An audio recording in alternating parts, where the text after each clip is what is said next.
Have you ever met someone who made you feel truly heard? Like you were the only person in the room? That's the secret behind being a great conversationalist. In Chapter 7 of How to Win Friends and Influence People, Dale Carnegie reveals a simple truth. You don't need to be witty, clever, or well-traveled to have great conversations.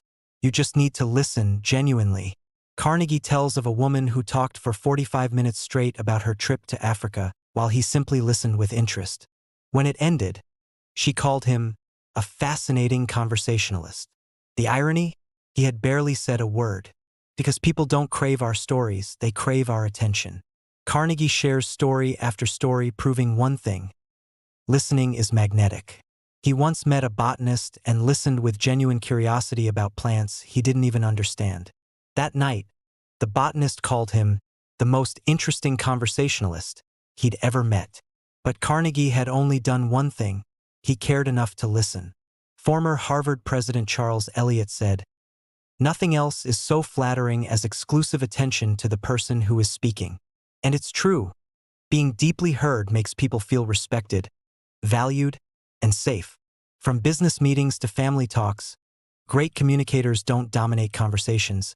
They create space for others to be seen. Listening, not talking, is what builds trust and influence. Carnegie shows how good listening can even solve conflicts. A Chicago store almost lost a loyal customer because a rude clerk refused to listen, until a manager patiently heard her out and fixed the issue. He also tells of a furious telephone customer who calmed down only after being allowed to vent for hours, because the company representative listened with empathy, not argument. Even great leaders like Lincoln practiced this art. When burdened by the pressures of war, he'd invite old friends to the White House, not for advice, but to talk freely and think aloud. He needed listeners, not talkers. Whether in business, friendship, or family, people don't need your answers right away. They need your patience, empathy, and presence. That's what makes you unforgettable. So how can you use this today? Next time you're in a conversation, shift your focus from trying to be interesting to being interested. Ask thoughtful questions. Encourage people to share about their passions, struggles, or stories.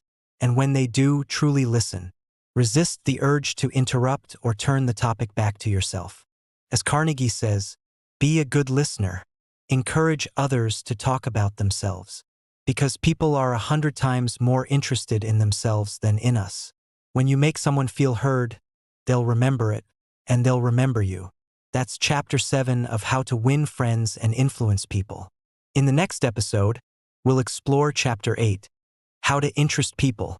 If this resonated with you, hit subscribe and keep learning how to connect, one conversation at a time.